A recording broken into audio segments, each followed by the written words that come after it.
All right, ladies and gentlemen, welcome back. How is everybody doing out there? Whether you're watching this, at in the morning, afternoon, or the evening time, whatever part of the world you might be watching this in. We're gonna set it off for the second half of the year with I guess we're gonna drop the clues bomb on it, if you will. You know what I'm saying?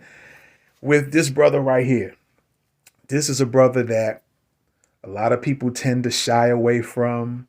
They try to, I guess, disown him, if you will. It seems like there's behind the scenes, there's been a lot of, maybe one of them, maybe not behind the scenes so much, but it seems like there's always some type of little beef going on, if you will. This brother might not call it beef, I don't know. But D.L. Hughley comes to mind when he had said some things on that Russian dude's channel on YouTube.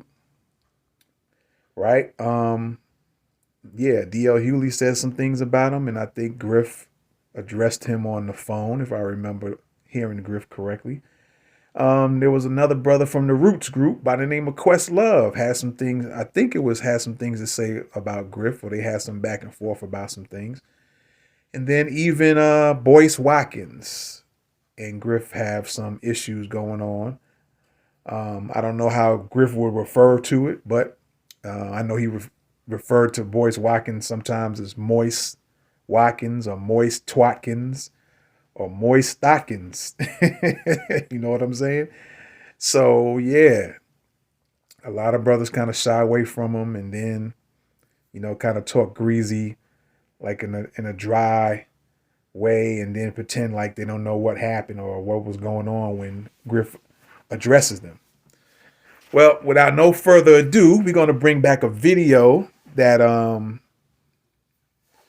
was very instrumental, I guess, in some ways, if you will. And there was a lot of information in there that certain groups of people had issue with.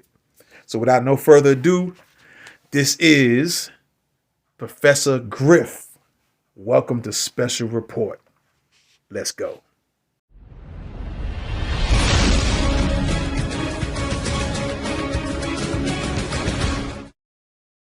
All right, so to my understanding, now I want to thank Khalid El Hakim from the Black History 101 Mobile Museum. He had set up a talk with a rabbi. Right. This is recently. Right. So, and I'm in front of a room full of Jewish people. Right. And I'm asking basic questions, and maybe you can help me out. Right. So let's look up the word anti-Semitic. Right. Who are the Semitic people? And then we're going to get to the public enemy thing. Right. So I looked up who is the Semitic people. And there's a list of Semitic people, and anyone can do this right now. You can look up who are the Semitic people, what are the Semitic languages. Right. Has absolutely nothing to do with any white people. Right. Not at all. So in order for me to be anti-Semitic, I'd have to be anti-black man, anti-black woman, anti-black people, anti-Africa, anti-all of the people. Because the Semitic people are black people. Are black people. So y'all get that clarity. We're going to say that again. Now, the Semitic people are black people. So I cannot be anti-Semitic. Now, what do they really use the phrase anti-Semitic to do? That's the thing. To divide us. Exactly. Right. So they put this title on you, anti-Semitic, and then they neutralize you. Right. Separated me from the group. Right. Say he's a Jew hater. He hate white people. He hate gay people. He hate all white people with freckles and red hair, whatever. Right. And they put that on me, which I never said these things. Right. You understand what I'm saying? I just ran down the history given to me by my elders. And anybody could read this for themselves. Right. So it ain't a Professor Griff hating people thing. Right. Now, closer to what happened with the public enemy thing, the brother by the name of James Baum, one of the X1Ws in the group, gave me some information because he was in touch with the research department of the Nation of Islam in Boston. Right. Got the information, and we talk about the secret relationship between blacks and Jews. Right. It was a manual. It wasn't even a book then. Right. Wow. I got it. I went to Kinko's so I can get me a copy. Right. The brother recognized me oh, you that dude from Public Enemy, man. Right. For real. I said, yeah, bro, I got to get to this thing because I was the road manager, so I was responsible for everything. Right. I gave it to him. The brother gave me a copy, but he made himself a copy also. Yeah. So that's a violation, but cool, bro. But Whoever you are. He wanted some information. He wanted some information. He was hungry. He was thirsty. Exactly. Okay. When I seen the brother again, dude gave me a box of them. And I gave James back his. So I read it. So now the spokespeople for the group, me and Chuck, we did all the interviews. Right. We sat down. We went to DC. We was doing the interview that day, and it wasn't even my interview. Right. Chuck's interview, he didn't want to do it. Right. So I sat down with him. Now, mind you, I'm the Minister of Information. Right. I got 2 suitcases now. Right. I used to carry with 2 suitcases full of books. Right. Right. And so I laid them all out on the table. So when I went into the interview, I was ready. Right. First question he asked is Just like this, how we just got to lay it exactly, out. exactly. Who controls the music industry? Well, what more am I supposed to say? You understand? I laid out the names, the people, the organizations they belong to. I laid it out. Now, mind you, this is not coming from Professor Griff. I wasn't hating nobody that day. And was it in that statement? Was it just like was it white people, Jewish people, white supremacy? Like was it more just like you just kind of just you weren't saying a hateful statement. You were just saying this is who controls it. I laid out the names. Right. Oh, so you specifically you said people's names. Yes. Oh, wow. People's names. At that time, because this was what, 80, 89, 90? Yeah, about 80, 89, yeah. Okay. Yep. And you just said people's names. And I laid it out, and I Right. showed them the books. Right. And I looked it up and showed it to them. This paragraph says this. These people control film industry, TV, Right. music industry. And as we know right now, these are the players. when we talk about media, there's 6 major corporations that control Exactly. all of media. Exactly. This is beyond the music industry. And this is you were laying that construct down back then and naming names, calling them to the Exactly. table. But Right. even as we sit right here today, there's 6 major corporations that control everything that is delivered to you as we speak. Exactly. So the 6 people can sit in this room and decide everything that we experience as far as entertainment. We watching the movies, reading the magazines. 6 people. Right. I laid that out. It wasn't a Jewish conversation. Right. It was about the music industry. The first 20 minutes of the conversation, we was laughing, joking, dapping each other up, Right. talking. Right. His girlfriend walked in. We were talking about David Mills now, Right. who dropped dead on a movie set. Right. His girlfriend walks in, and his girlfriend's white and Jewish. Well, I'm from Roseville, Long Island. We don't have no experience with white people like that. So I'm like, Except for Howard Stern. exactly, right. Exactly. So when she came and sat down, the complexion of the conversation changed. It became more, and I'm like, you Right. understand what I'm saying? Yeah. A couple of times he even pressed the pause button on the cassette. Yeah, recorder. that privilege starts speaking and Right. So now he had to change his tone because Right. now the white Jewish girlfriend is sitting next to him. Right. And she's getting offended Right. by me calling out the Cohens and the Moskowitz and the blacks Right. and I'm like, okay, but still no hatred involved. I'm just laying the history Yeah, out. we're just speaking facts. When I finished the interview, he admitted and said to himself, you know something, this is the kind of stuff that can get you in a lot of trouble. And I'm like, now keep in mind now, I'm in my 20s. Just like these conversations. No, exactly. Exactly. Yeah, Exactly. but fearless is. So, and you just saying what you're saying. You speaking facts. Exactly. There's no reason to be scared of anything when you're speaking the truth. So I left that interview with what you just said, with that. Right. And he faxed it to the Village Voice in New York. Right. Front page blew up. It went out, and it's like Professor Griff, anti-Semitic, blah, blah, blah, blah, blah, whatever. And when I first told Chuck, he said, so what? You told the truth. The truth is the truth. Right. Everybody's gung-ho. Yeah, Griff dapping me just up. what we saying right here. Hoisting me up on their shoulders. Yeah. A week or two later, I'm the boogeyman, I'm the bad man, I'm the this, that, and the other. Griff, I'm we got to breaking separate ourselves. Exactly, and I didn't understand it from someone. Now, this is the painful part. From someone I grew up with, man, since I was 4 or 5 years old. Right. How do you do that? Right. How do you sit in a room and have one of your friends tell you who you fought with, who you ate with, broke bread with? Right. You know, how do you do it? Then a group of brothers that I came up with, the S1Ws, who, you know, we did everything together. Fact. You understand what I'm saying? Yeah. So the Public Enemy thing was Chuck and Flav, who was actually signed. Then it was me and Terminator, the Public Enemy Live thing. Right. Constitutes Public Enemy. I brought the S1Ws. Right. So when you talk about the money situation, it was Chuck and Flav, of course, then me and Terminator, and then check this out. Right. Out of my little money, I cut it up and paid them. Wow. So it wasn't about the bread at all. It wasn't about the bread at all, because Chuck said, 2 years in, we out.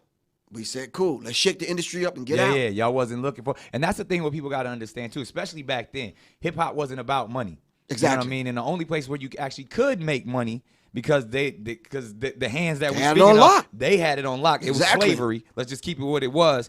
But live is where you could make money. And that's right. That's from the blues days all the way to today. Exactly. Where you seeing all these cats with all these diamonds and all that, that's because they getting 50,000 a night. Exactly. That's because, and back then it was 1,000 a night, maybe. Thank you. And we were on a van driving ourselves. Right, and it's 20 of y'all. Right. Splitting up $1,000 a night. Exactly. So that's the real of it. And the whole idea of separating myself from these cats prematurely that we came up. Now let's keep the timeline in mind. Yeah.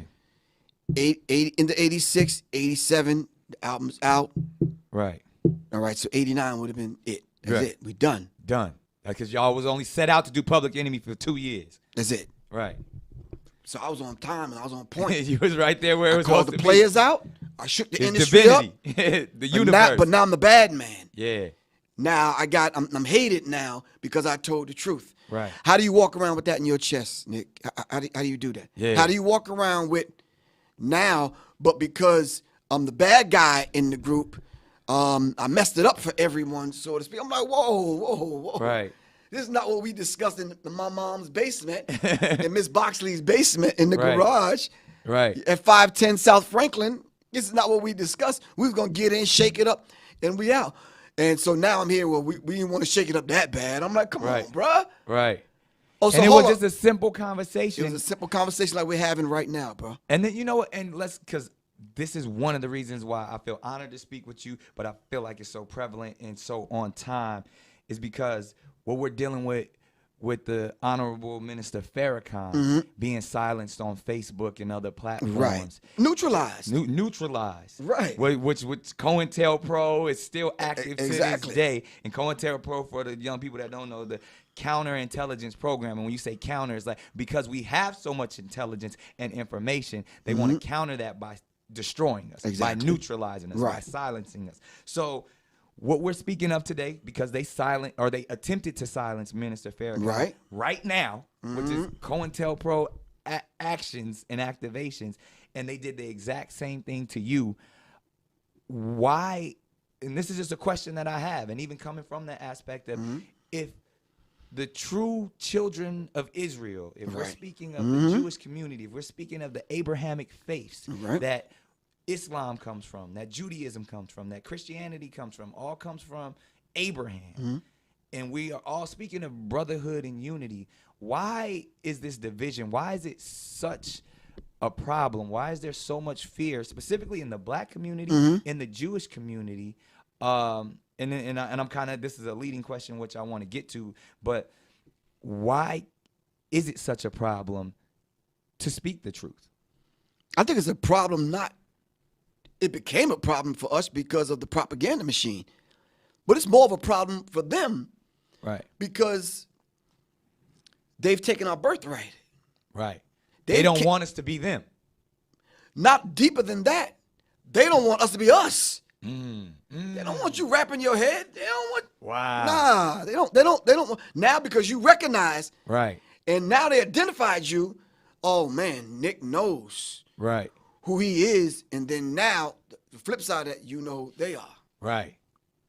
So let's dive into it. Who are they? When we speak of, because this is where it truly is, and when we talk about the six corporations, when we go as deep as the Rothschild, centralized banking, those the 13 families, the bloodlines that control everything, even outside of America. When we talk about the people who, if we were truly the children of Israel, and we're defining who the Jewish people are, because I feel like if we actually can understand that construct, then we can see that there is no hate involved. When we talk about the lies, the deceit, how the fake dollar controls all of this, then maybe we can get to the reason why they wanted to silence you, why they wanted to silence Minister Farrakhan, and they want to throw that we are having hate speech when it's never hate speech, when it's not. You can't be anti-Semitic when the Semitic, when we are the Semitic people, when we are the same people that who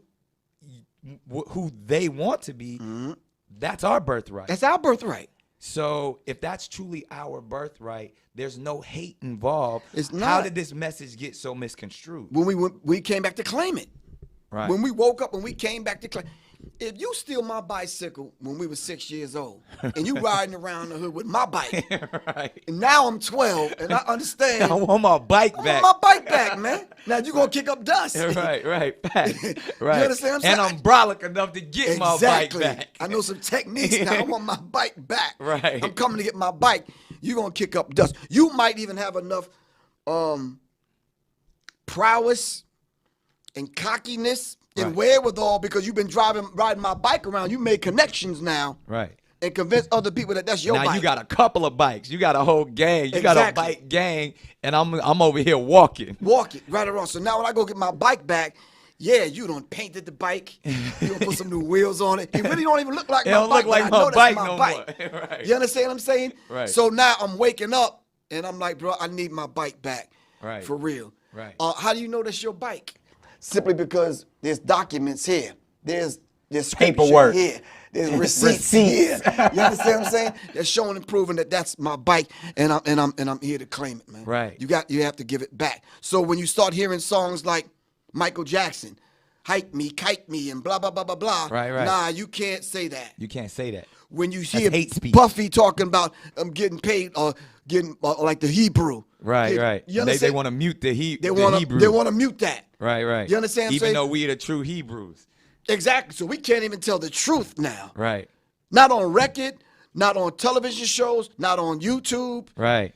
And what is and again, because and you know, I talk to my brother Risa Islam about this all the time, about certain things to where it's just a lack of understanding. That's what it is. Because we're not saying anything hateful, and that's the thing when they want to put that on the minister Farrakhan was saying, when even the term white devils or just devils in general. Right. But when he was really speaking about the people who devalue our communities and themselves, and that's really where the word devil comes from, and how he's speaking it. But they want to take the sound bites and say this is anti-Semitic, and so how does that occur, and why does that occur? Is that great? Is that spiritual warfare, or is that just truly just us just silencing each other? That's the psychological, covert, meaning hidden war on the higher infinite power healing our people. Say that again. Hip hop is higher infinite power healing our people. The higher infinite power healing our people. It's well, hip-hop. if it's higher, then it's gonna vibrate on that at frequency. the higher chakra. Yeah. And we gonna connect. Sometimes, you know, you see your homeboy, you up in the club, the music loud, y'all can't talk. You like, you know. Yeah. It's or when it's about to go down, the energy, you know. Exactly. All right. Right. So if it's infinite and it's the power that's in us because of who we are as a people, Elijah Muhammad says we're direct descendants from God himself. When that hit me, I'm like, I got relatives, but I got the big relative. You understand what I'm saying? Facts. I'm a descendant, maybe from this tribe, that tribe, and that tribe, because I look a little Ethiopian or Eritrean or Somalian. But I'm saying I'm connected to the source. Right. But because I'm connected to the source, we have a higher infinite power. Right. But we can take this power now to heal our people. Wow. You understand what I'm saying? And then delivering it that way, like the COINTELPRO, like those black organizations where they saw the Messiah coming up in the ranks, they says, no, we have to stop that. J. Edgar Hoover said the most dangerous thing in America is the Negro, and, and when he bringing us together. So I want to touch on something too. where we have this problem within our community, and then obviously even beyond the term God and defining ourselves as gods. Why is that such a problem, and why is that so taboo in our community? Because I know you do this as well. You speak about it in your books. Right. And even going back to the 5 percenters, the gods and the earths back then, why is that such a problem? Even all the way to brothers like Kanye, where, you know, even his messaging can get misconstrued at times, but he was even professing, I'm a God, and our egos get to that point like, you ain't no God, I ain't no God. But ultimately, how do you define yourself as a God, and then why is that a problem? I think the whole idea of having to define myself as a God is something that, you know, I don't necessarily want to wear on a T-shirt or a bumper sticker. I'd rather just be what the Creator created me to be. Now, let me ask just a couple of things so we can kind of contextualize this thing. You have an assignment, right? Yep. A life assignment. Absolutely. The Creator deposited in you everything that you need to be you, right? Right. You ever get to that point where you're not feeling kind of like you? Right. So now you got to be introduced back to who? You. All right? And you got to be reminded of your assignment on this planet. Right. You understand what I'm saying? So if the Creator, God, deposited aspects of the Creator inside of you. Right. The scripture says you're all gods, but you're a child of the Most High God. Sooner or later, you're going to grow up. Right. And be gods. Yeah. With a small G. Yeah. We ain't claiming the big G, just the small G. Yeah, we're You not understand saying what we're I'm the saying? creator. Exactly. Right. Everything divine in nature is within inside of you. Right. This is why when we talk about the law of correspondence, as above, so below, as within, so without, we can look at what we adorn the universe with, and it's right here. It's all in us. It's all in us. That's why we what's can in the duplicate it. cosmos is inside us. Exactly. And only thing we're saying is we're gods having a human experience called Griff and Nick. Right. That's it. Right. Now, what your assignment is, Right. some people refer to that as different things. That's your life path. Right. That's what you've been assigned to do. But the thing is, have you accepted your assignment? Right. When you find people dealing with this whole psychology of self-hate, rejecting themselves and their divinity and who they are, see, when we hook up, there's certain things that you and I don't even really have to discuss because the divinity in me salutes the divinity in you, and we good. Exactly. You understand what I'm saying? Facts. And see, that's divine. Right. But you see, we can go back and study Greeks, Romans, European history, and they've called even some of the days of the weekend the months. Right. They call those people gods. Right. You understand? But we don't have no problem with that. Right. But the people that gave birth to civilization, you understand what I'm saying? Right. Yet we can't consider ourselves gods. I think there's a misnomer there, man, and it's like it's almost like they don't want us to know the truth. Back to that again. They don't want us to know who we are. But even I want to go back to our community because, you know, forget they for a second. Okay. Why can't we accept that we are Because gods? we've been brought down to the point where we look at one another as just mere niggas. Right. Plain and serious. But Wesley Muhammad said it best. The nigga got to die.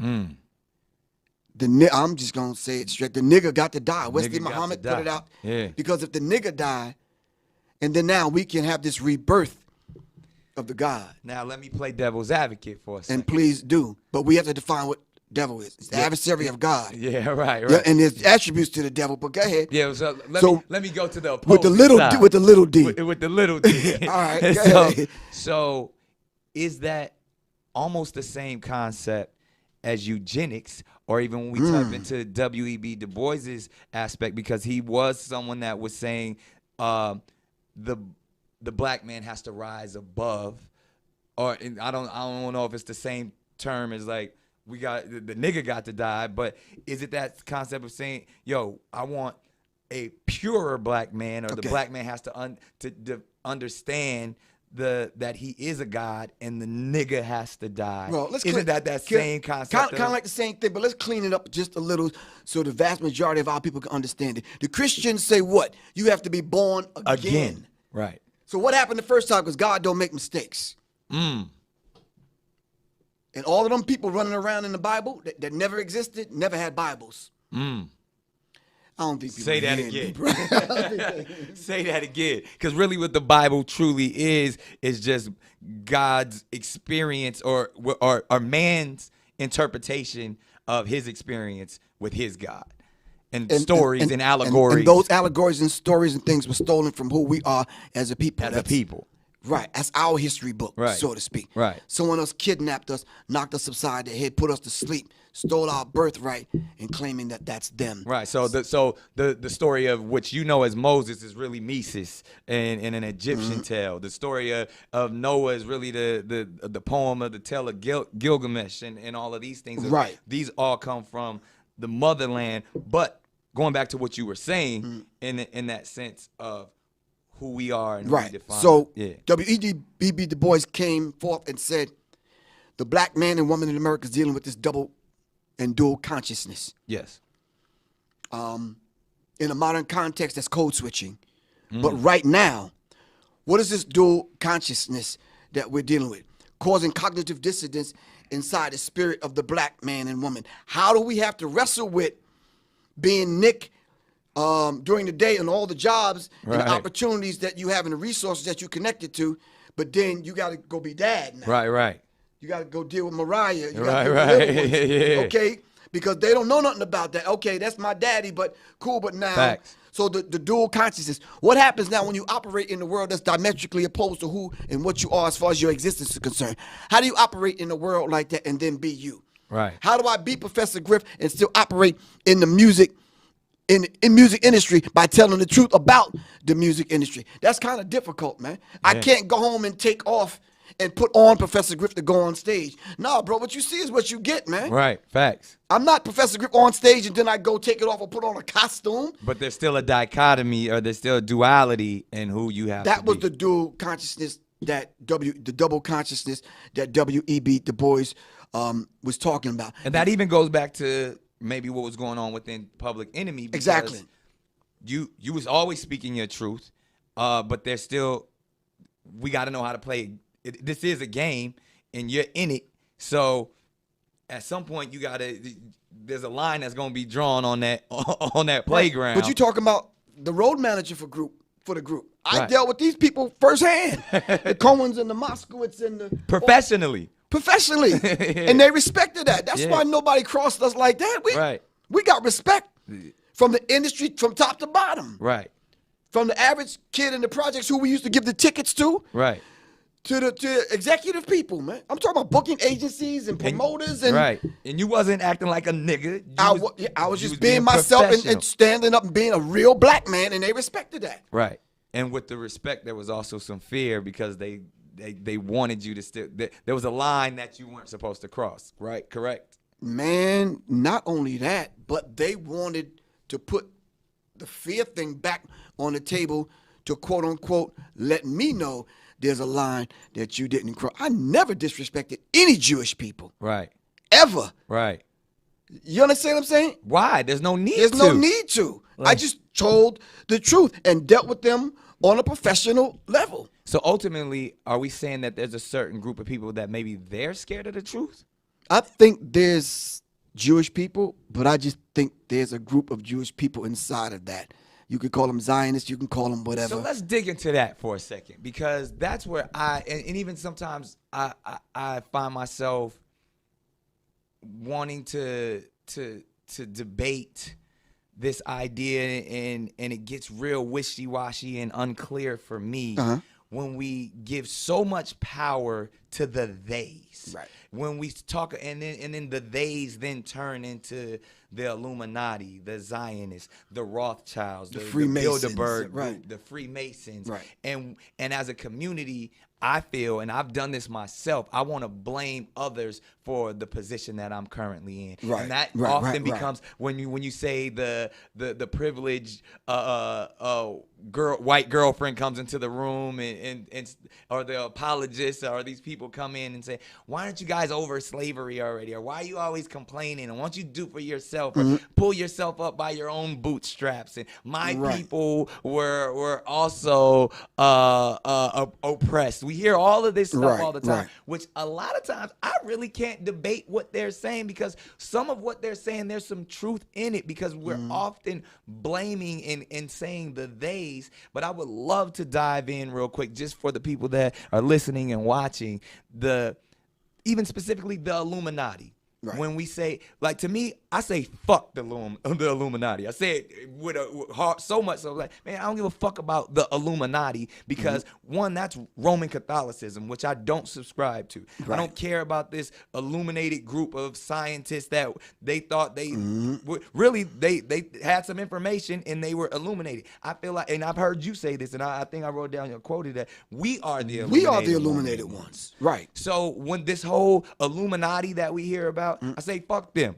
And I don't care about, because that's make-believe. When they want to say Jay-Z's an Illuminati, and this boogeyman concept, and all the people wanted to say I was in the Illuminati. I ain't no fucking Illuminati. I was like, black people don't even know how to spell Illuminati. Like, I done been to Jay-Z's house. Ain't no rituals going on over there. You know, like, so when I say that, why, as our community, why when we get in the conscious community, why when we get on YouTube, we see all this shit of, oh, they done sold they soul to the devil, or, oh, they throwing up signs. Like, I don't, fuck that shit. Like, but I do subscribe to numerology. I do understand symbolism. I do understand that there's spiritual warfare going on. But I, as someone who came from the projects, somebody who still got cousins dying in shootings, who still be in these prison systems weekly, I'm not gonna put a they on or say that someone else when I know I'm God. When I know my power, I don't give a fuck about what they got or their story when I know they want what I got. Exactly. So why is it that we tend to give them so much power?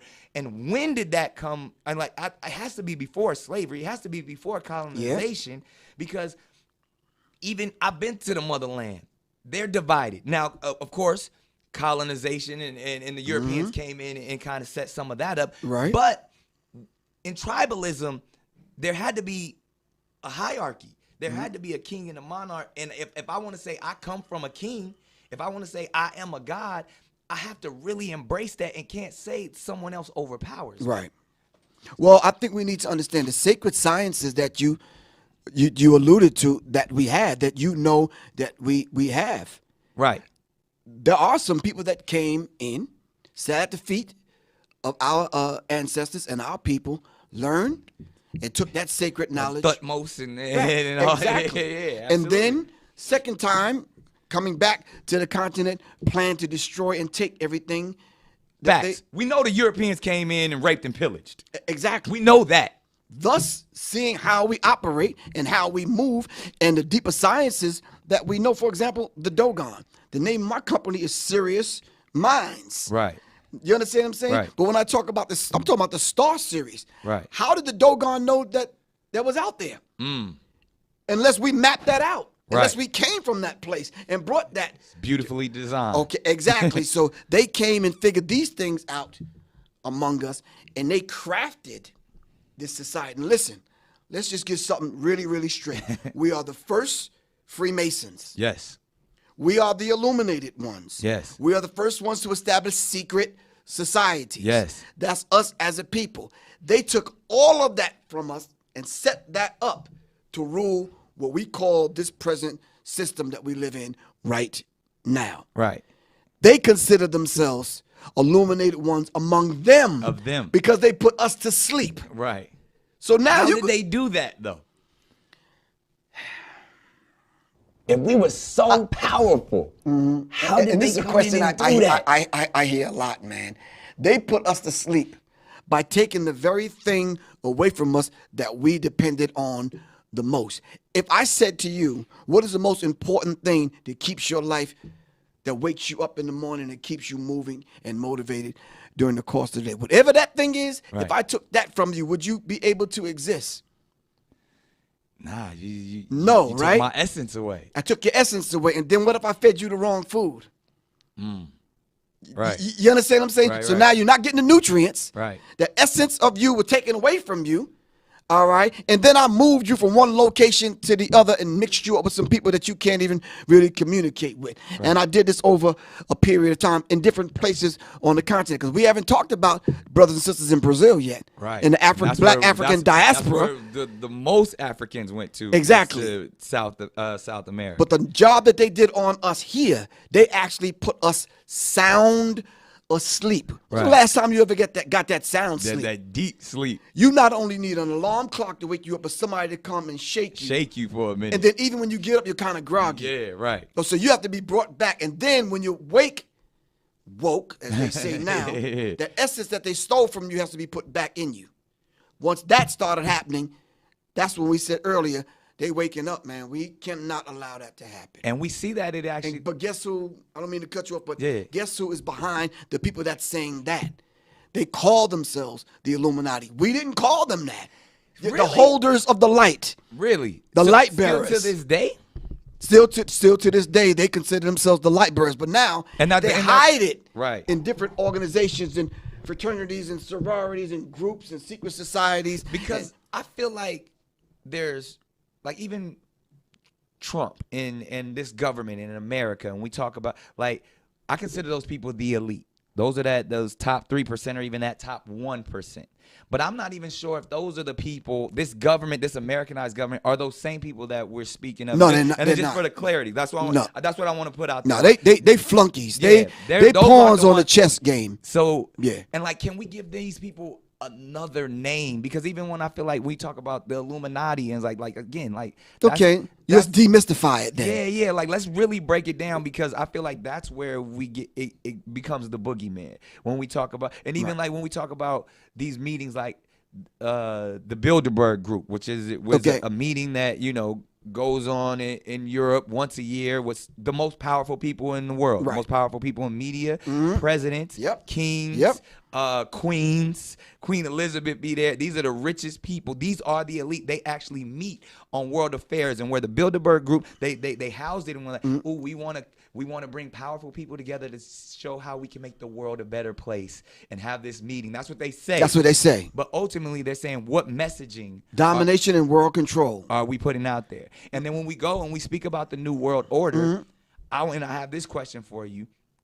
Why is the New World Order a one world government, domination world control? Why is that so dangerous? Why is that a bad thing? Why isn't that a good thing? Why can't we subscribe to say, oh, we just want everyone to come together. We want everyone to we want the nations to unite. We want a united nation. Why is that dangerous? I had the pleasure of having some brief conversations the other night in Brooklyn, New York, at the Barclays Center, behind stage with Erykah Badu. She did a video, window seat. Right. Then she did a couple of other videos where she literally was walking through and disrobing. Right. And, where JFK was assassinated. Right. And gunshots rang out and she bled blue blood. See where I'm going with this? The blue bloods. The blue bloods. So regardless of what we called them. Yeah. You understand what I'm saying? And let's see if we're going to go to blue blood, going back to understanding a blue blood is a European person because they don't have pigment in their skin that you can see their blue veins.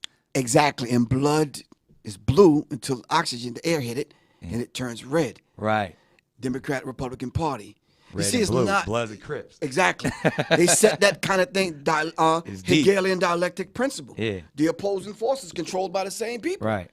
So then let's go to what it really is then. When we talk about the power of melanated people, when we talk about who we really are as guys and understanding that our melanin is so powerful and it connects us in a way that the reason why they fear black, the reason why they fear is because the lack that they have of it. So then when you see what Dr. Francis C. Welsing talked about is that fear and that just genetic annihilation. that deficiency of when you have a person that has the lack of pigment, the lack of melanin, that they know that they will be annihilated. So therefore, however they got the power, they have the lack of compassion. That melanin comes with compassion. Melanin comes with soul. That we call it soul. We soul brothers and sisters. That's the melanin that connects us. So the people that don't have it are a little, and I'm gonna say this carefully, are a little less, and where the term actually comes from, because I'm bringing it all the way back around to Minister Farrakhan, to where they may not have the compassion or the when they were sent to the mountains of Caucasus, when they didn't have the power of the sun, that the sun then started to deteriorate them. So then they're acting out of fear. They're acting out of low self-esteem. They're acting out of a deficiency. So therefore, the only way that they can act is evil. The only way they have to rob, steal, rape, kill, and fight or flight, in order to survive. Exactly. So then these people who didn't have what we had, and when I say we, I speak of the melanated people. Right. They had to be savages. They had to be barbaric. Because they're in these Nordic mountains. They're in these rough, torrential environments. So they're acting as animals. Right. So they're the ones that are actually closer to animals. They're the ones that are actually the true savages. And then they built up such this I don't want to say warrior, but they built up such this conquering barbaric mentality that they're coming out of Europe.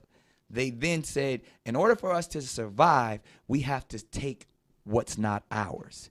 And then they went into the land that actually where we are originated. And instead of trying to make friends, they said, we want what you got. Because there's this mentality of whether it's the Caesars or even that we have to conquer. Right. So I say all that to say the context. And when we speak of whether it's Jewish people, white people, Europeans, the Illuminati, they were doing that as survival tactics to stay on this planet. Right, because we never had to do that. Right, because they've learned when they circumnavigated the globe and they ran into these islands and these places, and we were already there to greet them. Right. With open arms. Teaching them, but then they were deficient. They were deficient, so they wanted to get what they thought we had, and we did have it. So the rape took place of the woman. The theft took place of the natural resources. And then that's when their disease, exactly. That's where their mentality, because I'm trying to get to that place of how they were able to get control over the gods. How were they able to get control over their original once they people? learned that, though, and now they raped and impregnated, left and came back, and they saw the child lighter, they said, wow, that's when they learned genetics, genetic annihilation. So now you have to set up a system of white supremacy to control that. Right. So now we have 13 families here, Illuminati that's manipulating and controlling, subgroups. Now we got to set up organizations. Coming out of Europe. You understand what I'm saying? And for that same system, now you're talking about survival, what you just laid out. Now it's fight or flight. Now we have to set up these systems in order to survive. Right. But listen, not just survive to get some damn some hamburger buns and some cheese. I'm talking about on a genetic level. On the genetic, because they will, and that's even from the white nationalists to the white supremacy mentalities to Donald Trump himself wanting to build walls. Right. They're trying to keep what they consider purity. On a subconscious trying to level. stay alive. Because sometimes they don't know why they acting out. It's just been proven. Was National Geographic just put it out by 2050? Every person will be a person of color in a minute.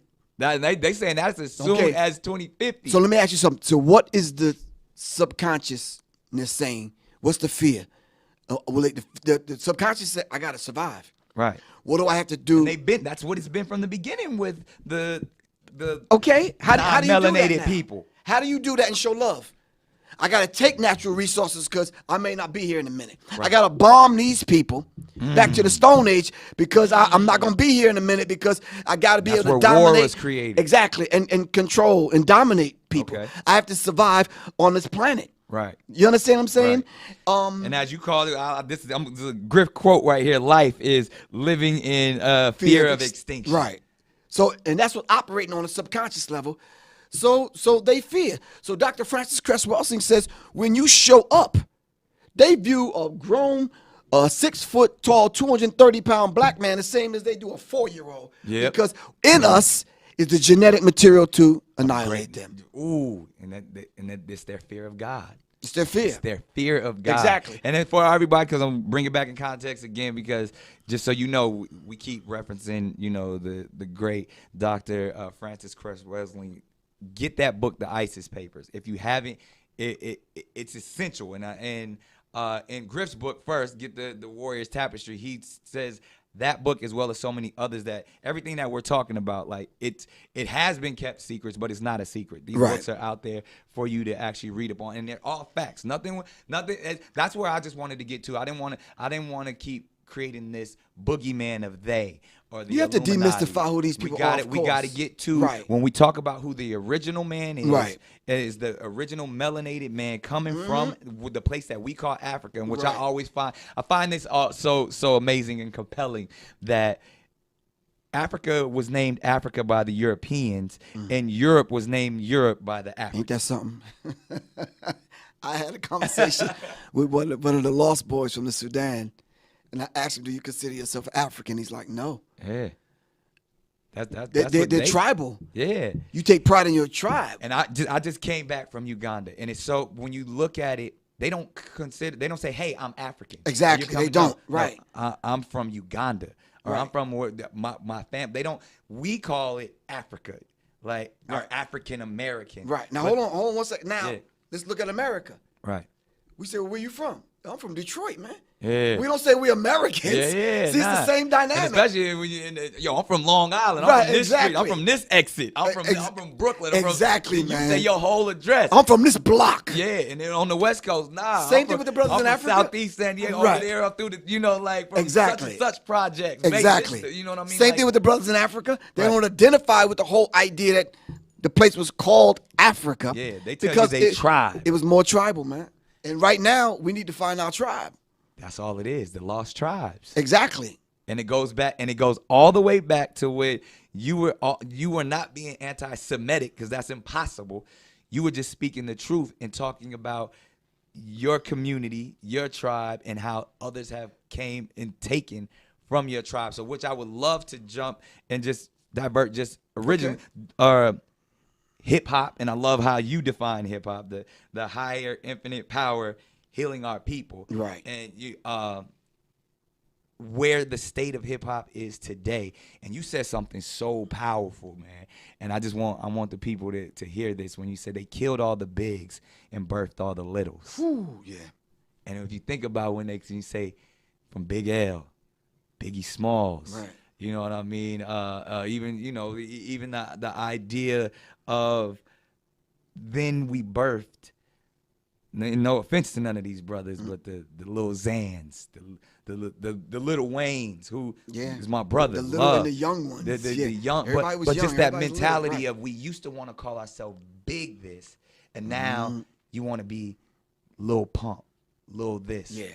Where did that come from? Is that spiritual warfare? Ooh, that's psychic and spiritual warfare, man. That's that psychological war. See. And then I love the way you break this. These are textbooks, people. Get this from Griff. Like, he got the pictures on every page, and he breaks all the symbolism down. And that's what I'm saying. That what we just said is all in here of So the whole idea of the warfare that they're waging against us is on a psychological level. So psychology is not the study of the mind.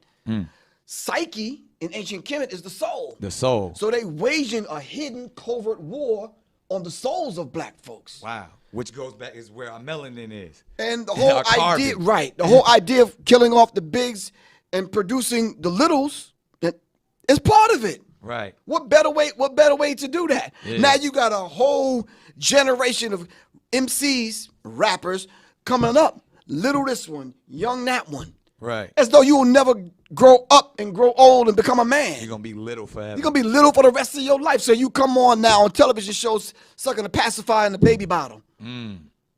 You understand what I'm saying?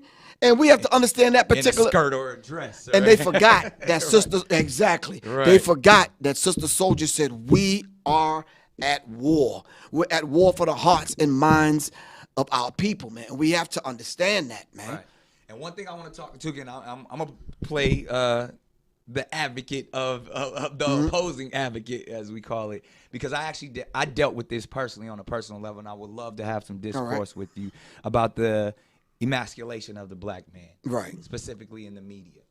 And the only reason why I feel like this is a good place to go, because from the big to the little conversation, because of now is the male to the female. And we got everything now, which is ridiculous. To we got Snapchat filters turning our brothers into good. I done seen some of the most gangster people I know put this Snapchat filter on to see what they would look like as a woman, to where like all the way to like, man, if there was a wig and some makeup sitting right there, take the digital aspect out of it. So if there was a wig and some makeup right there, yo, Griff, put this on, man, so I see what you look like. Exactly. Would you do that then? But we'll do that with our phones and our screens, and we'll send it and we'll post it for the likes. Forever. So say that though.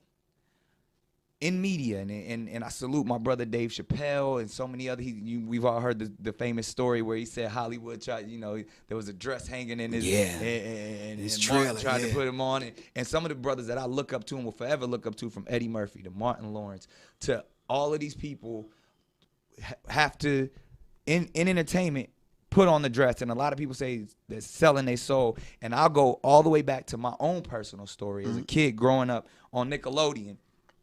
And not seeing any harm in it at the time in the 90s.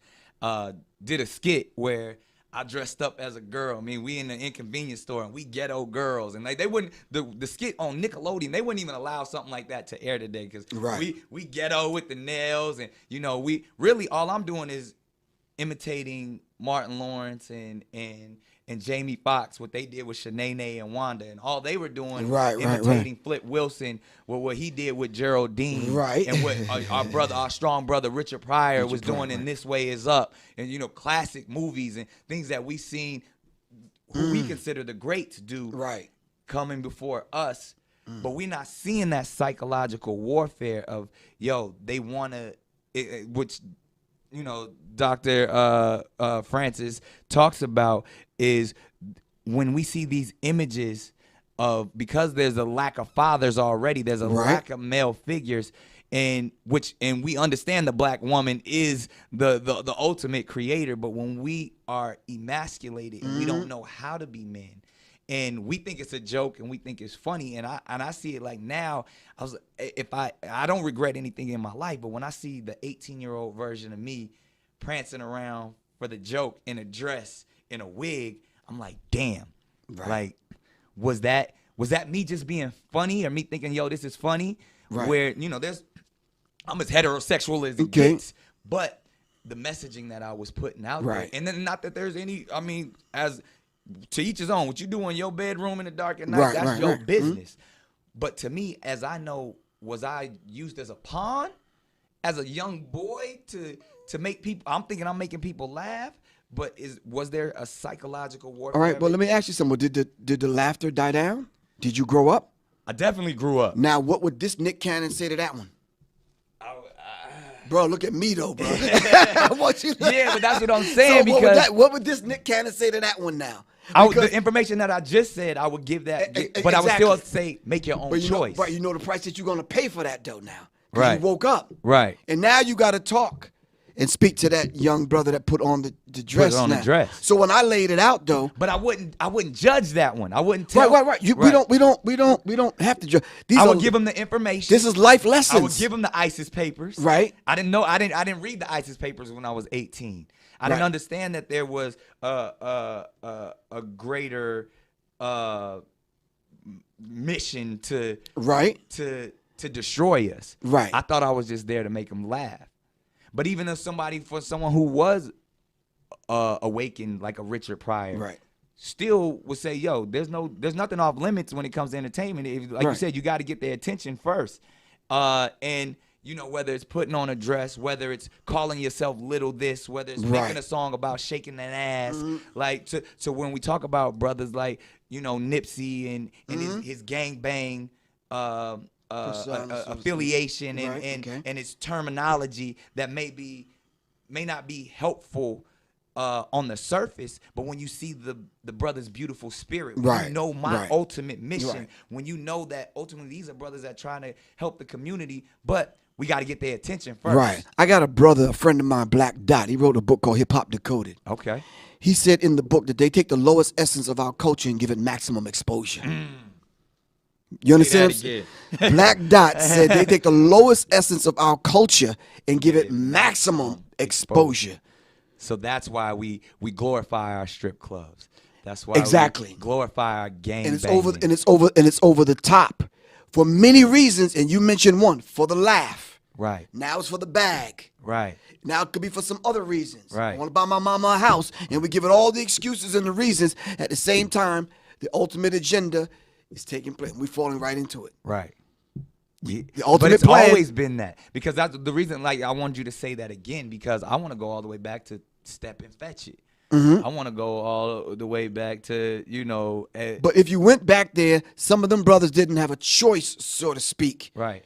Because But of do the degree we of still- poverty. But do we still have the choice now? Does NBA YoungBoy, does Kodak Black, does look? Yeah. They don't have a choice, but because they're living their truth. All they saying is, this is all I know. So on all of my material, I put my phone number out there and I put it out freely. They have a choice, bro, because they could easily call me and say, because now that I got. But before, they don't know Professor Griff. They all they know is the drug dealer and they community. Okay. They all because you, again, as much as we want to say we have access to all of this, the average 14, 15-year-old dude that grow up in Florida, that grow up in Louisiana, all they know is the niggas around them. Exactly. They don't know how. Man, I don't know how to work them computers. You know how many times I heard that? Yeah, I know, Man, bro. I don't know that shit. Hey, dog, this all I know. I know I got my 40 on my hip. I know I'm gonna slang these packs. And I Right. know I'm gonna fuck some bitches later on. Yeah, that's the mentality. That's exactly. until you crack one of these open, until you can get the Warriors tapestry. That's why I put the book together the way I put it together, to speak to that dude. Right. You understand what I'm saying? And But we gotta speak their language. That's why I feel like Nipsey Exactly. Hussle was so important for, because everybody, it's the Yes. Nipsey bandwagon now. But when you can see, and that's why Tupac, and that's why even PE was so important, because we're like, oh, them is cats that grew up just like me. Right. They embracing the thug life. They embracing being a 60s Crip. They Right. embracing being neighborhood nip. Like, even, and I come from the other aspect of it. I came in and like, I don't want people to I don't want to glorify where I came from, where I came from. When you first heard Nick Cannon, like, that's the kid from Nickelodeon. The little That's guy, kid, yeah. that's the kid That's- from America's Got Talent. That's Yeah. always smiling. Yeah. You don't know that I come from what I Right. come from, because I never wanted to glorify, because there's entry points from every Exactly, angle. exactly. So I have no problem being able to sit there and be like, oh, he's the safe one, because I still know my truth. I still know my purpose. Right. So in saying that, I can't, just the way I don't expect people to judge me from what they may think of me. When I sit down and have a conversation with Kodak Black, that's not a dumb brother. Kodak Black is intelligent. Right. What NBA YoungBoy is intelligent. Now, they may be making some choices we may not agree with. Right. And At the I age can't- that they are. Right. Like I said, at 18, I was on TV dressed in a dress. Right, You right. know what I mean? And you know why? Because 2 years before that, I was trying to be a gangbanger in the hood. And 2 years before that, I grew up in projects. And you know what I mean? So I'm like, He said this gangbanging shit ain't working out. yeah, it ain't working out. Let me square up. You know what I mean? And the people, you know what No, I mean? I hear you. And so to say that, I see every aspect of it. So I think as what we do, we judge each other instead of informing each other. Right. Well, we judge one another by the categories that they fit us in. Right. If we was to pick our own categories, Right. You and I greeted one another as gods. Right. How many times they gonna let that go out on the air? How many times they gonna put that in a movie? can't How many let them- times they gonna put that in Right. the educational department? Right. And how many times they gonna rewrite the dictionary and don't write us in as black means despicable, disgusting, evil? Yeah. They're gonna rewrite the dictionary? No. Black means God. That's what we need to Exactly. put out there. That needs to be the T-shirt, though. Yeah. That needs to be the that's slogan. coming. The definition of black is God. Exactly. Black means God. Exactly. So but you see, even if you ask them, that's what they would say. Right. Because they worship us in private, in secret. You understand what I'm saying? So okay. and then with the beautiful work that Renoko Rashidi and Ashwa Kwesi and other people are doing, and What's the brother's name? Tariq Nasheed with Hidden Colors. Right. Yeah, love In all of every it. place you go, Eugene Adams with Africans in Asia. When you Right. start unearthing who these people are, the deeper they dig, the blacker it gets. Okay. That's the T-shirt, bro. The deeper they dig, The the deeper blacker it digs, the blacker it gets, bro. Okay, so let me go here with you then, and I'm gonna play for the other side just for a 2nd. Mm-hmm. When we get to the origin of when we say as deep as we go, and ultimately if it's all about becoming one and understanding who the original man was, and if we all come from the same thing, and the purpose here, our assignment is to love and to have understanding, Right. and knowledge supreme, wisdom, and all this understanding ultimately is rooted in love in the core. And if that's our message to spread through the cosmos, why all of this division? Why all this compartmentalization and categorizing each other? If we're the original, if we're where it started, if they want what we have, and ultimately what we have to give is love, why does it matter if one person is Jewish? Why does it matter if one person is Christian? Why does it matter if this person has less melanin in their skin than the other person? I think the thing that the most honorable Elijah Muhammad said that makes them devils is the fact that they've been taught a doctrine, a teaching, coupled with the fact that you and I said they had to survive, so they did the things that they became and who they are. There was a reason why they shot the noses off Abu Al, the Sphinx. Right. Different people called it different things. They put it in the back of the museum. Exactly. There's a reason why they destroyed the woman when they saw the black man and woman side by side in Egypt. There was a reason why they took certain information, stole it, copied it, put their names on it. Do you understand what I'm saying? Right. They never wanted that particular information. Their image of God. Exactly, to get out. If that image of God got out, right, how would they survive genetically on a planet being the inferior? Right. You understand what I'm saying? Right. You cannot do what they've done on the planet in such a short period of time, being the inferior. But why does it all matter? If we're talking about the source, if we're getting to the source of it all, of the original man and the original purpose is to spread love, is to awaken and enlighten everyone.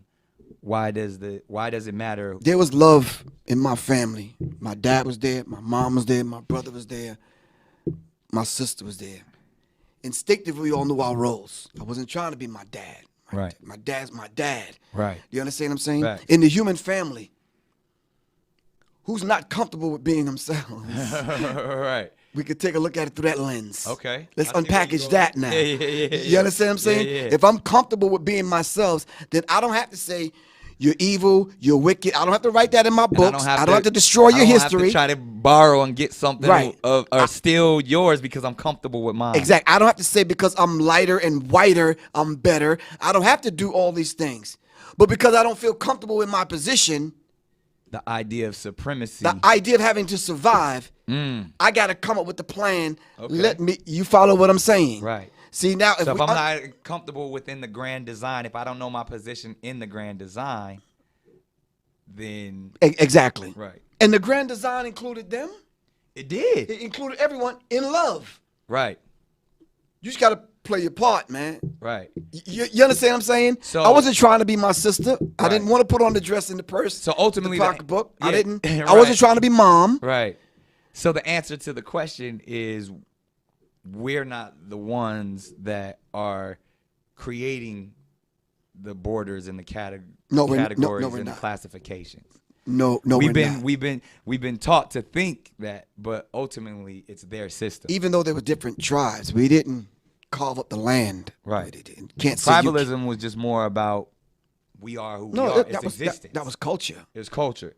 And- This is and the what- root- and the root I was- word- I was born Right. right here. You were born right there. Let's exchange what I got over here. Exactly. And therefore, and then if there ever is any conflict, because conflict occurs, we will figure that's Right. survival of the fittest comes into play. Right. And then ultimately, I exist where I exist. You exist where you exist. Right. And respect that. Yeah. And but- that's all I'm asking you to do Right. is respect my boundaries. I don't want to come. I don't want to come and take over your land. Exactly. We can engage, but I'm from where I'm from. and you're from where you're from. Right. But there's some things that we have in common that we didn't even have to talk about. Because we didn't outright rape. Right. And rob and Right. steal and do these things. If There's a principles. couple of your There's cows morality. came over and destroyed my vegetables, then somebody has to pay for that. So you got to come work this land. Right. Some call that slavery. No, Mm-hmm. it wasn't that. You had to repair my crops that you destroyed. Right. You understand what I'm saying? Absolutely. Someone looked at that and says, well, look, I could take thousands and millions of them Right. across the water, brainwash them, and I could build an entire nation for myself. Right. You understand what I'm saying? You see, that's a child Right. not knowing its place in the human family. Right. And they're running rampant. Now that the parents done went to sleep and been put to sleep, the children are running the house. And The that's littles. what we're seeing. The littles. The littles are running are the running house the right house. now. Exactly. On all levels. On all levels. On the cultural level. The root word to culture is cult. Cult is not a bad word. Come on now. You understand what I'm saying? Yeah. So, and then when you look at occult, just means hidden. Right. Right. If you didn't put on the turban and whatever, they Right. don't know what culture you from. Right. Facts. If you didn't call yourself Nick Cannon, but you went by one of your original names from one of your original tribe, Right. it's like it's all love. But see, they can't respect that, They though. can't respect You know that. why? Because you represent a man that's woke up. Right. Absolutely. You understand what I'm saying? As well as you. So, and that's where I want to dive in here real quick, because there are so many misconceptions Right.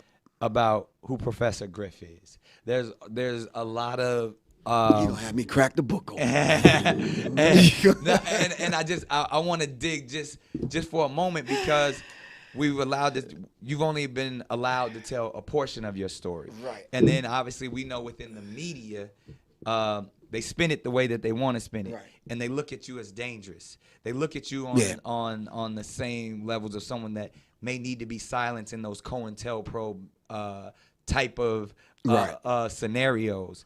But even like to the idea, like, people don't know that, one, you're a veteran.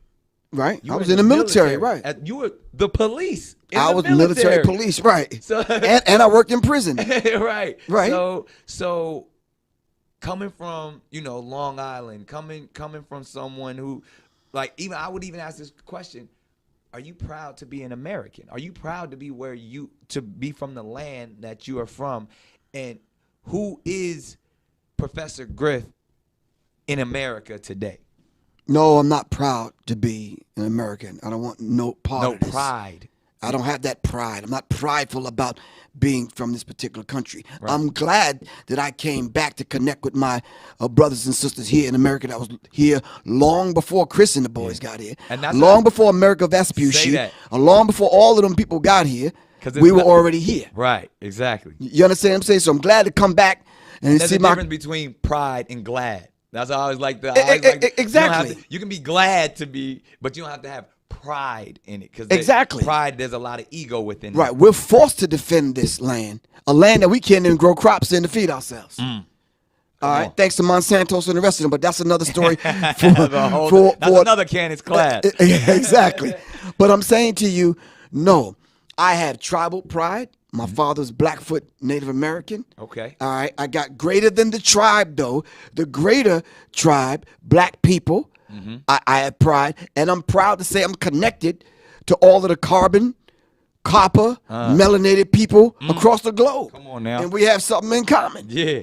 And that You goes understand what I'm saying? back to what we were talking about, to the people who don't have that, who Exactly. have a deficiency in that, who want more of the melanin. Exactly. And the way they see about getting the melanin is going through, please don't get offended, sisters, going through the black woman. The only way they can enter into the hereafter is through the black woman, by dropping and planting that seed. Yeah, the God. You understand what I'm saying? Yeah. So if you come along and say, sister, you might need to find you a brother that you seriously, that can be your complement. Right. You understand what I'm saying? And then we get into colorism. Yeah. And these seats. The lighter and the darker. Who has more melanin in Who that? set that in motion with the Willie Lynch letter? Right. See, but every time they see any glimpse of us coming back to ourselves to connect back Right. to the self. And then even, I think my wife said it better. Shout out to Soleil. Right. She says it's the Queen. journey of the self through the self back to the self. right.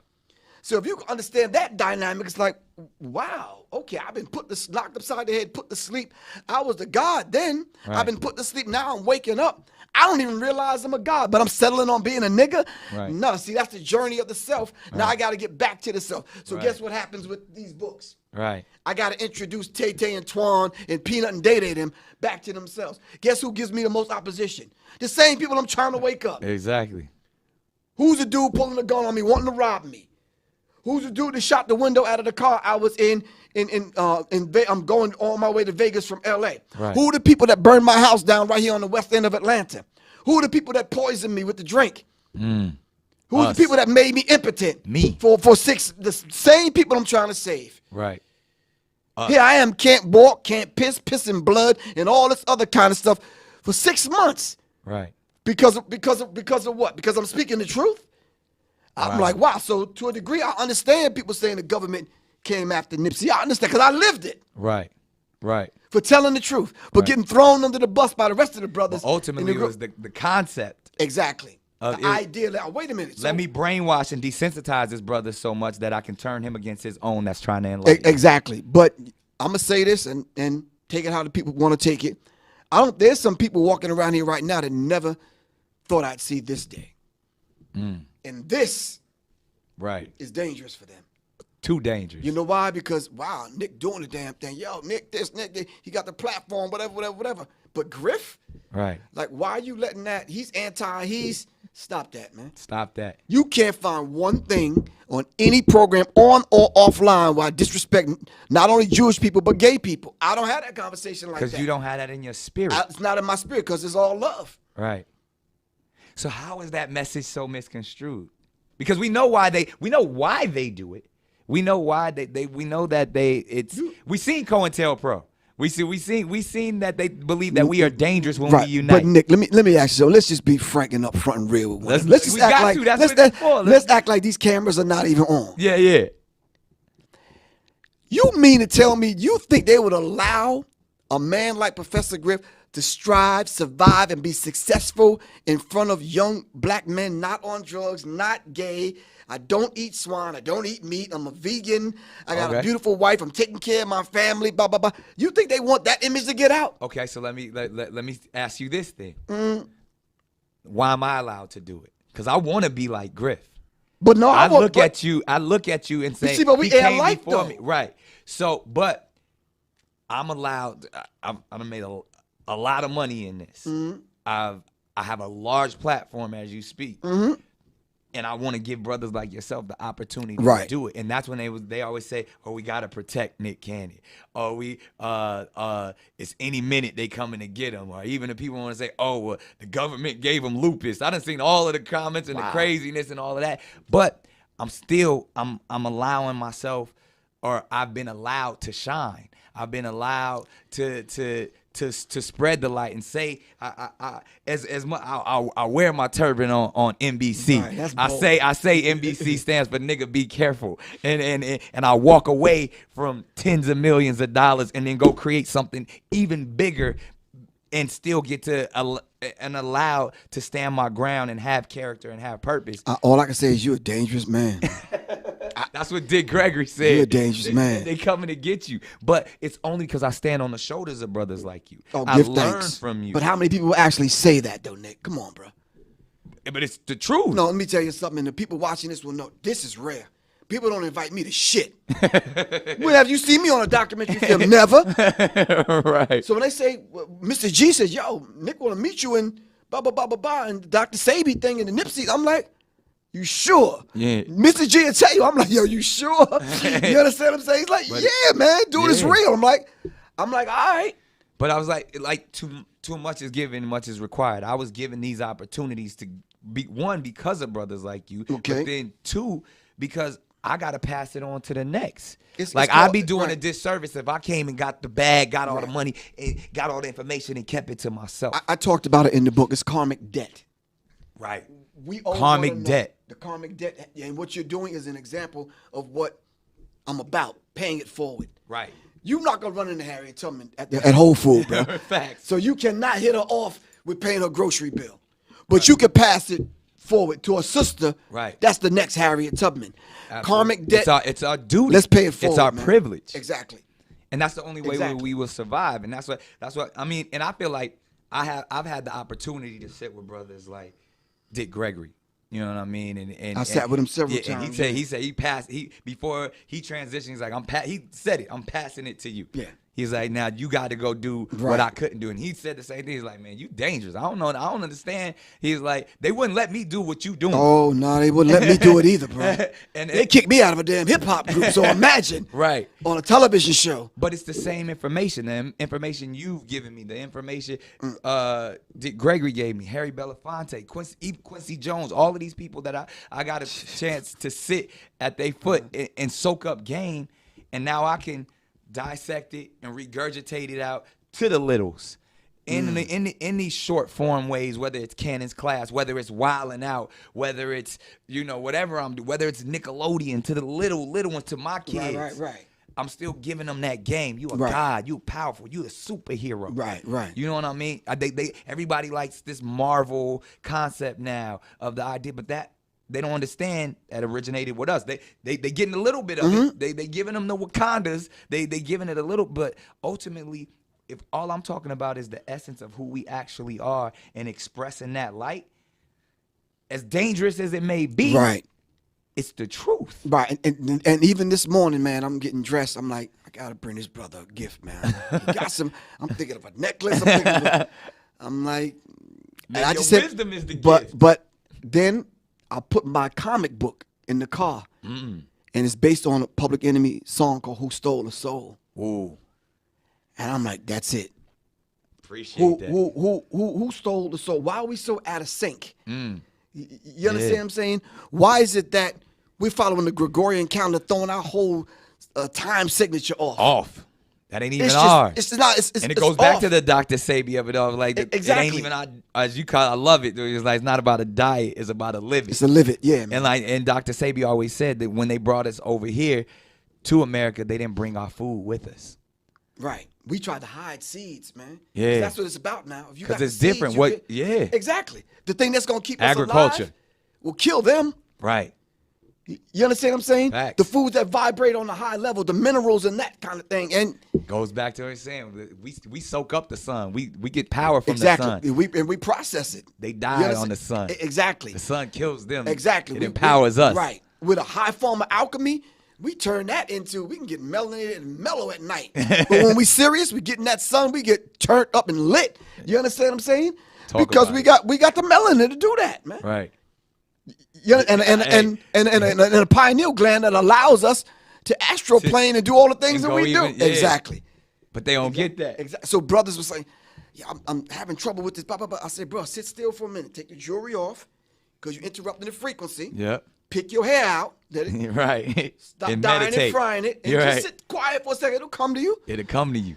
It'll come to you. That peace is there. Exactly, man. It's there. Man. So I mean, we done tapped into a whole lot, and I Yeah. know the internet gonna go crazy. It's gonna definitely be some stuff that goes viral. Yeah. Even once they see us sitting down, The mere fact that we're sitting together having a conversation, man. Is- you understand what I'm yeah. saying? Dressed in the black robes. right?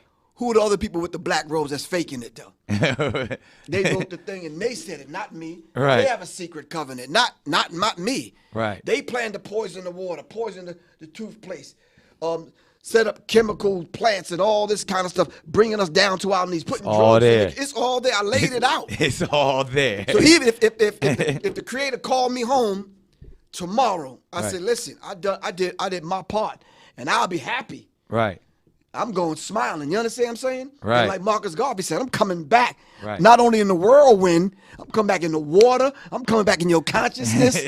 I'm serious, Energy man. never dies. Never dies. It's constant. It Right. just changes forms. It's swift and interchangeable. Right. And For that's what you real. said. When we on the same frequency, the power that we could do. Exactly. It's out of here. Hey, well, I appreciate this session. It's definitely an honor. One of my favorite Thanks, canon man. classes that we've I had. really appreciate so you, much knowledge. But no, you dropped the jewels, though, man. It's like, I'm sitting there like, okay. Yeah. And it's out there. And it's the truth. Right. That's the thing. So we do it in an unapologetic way.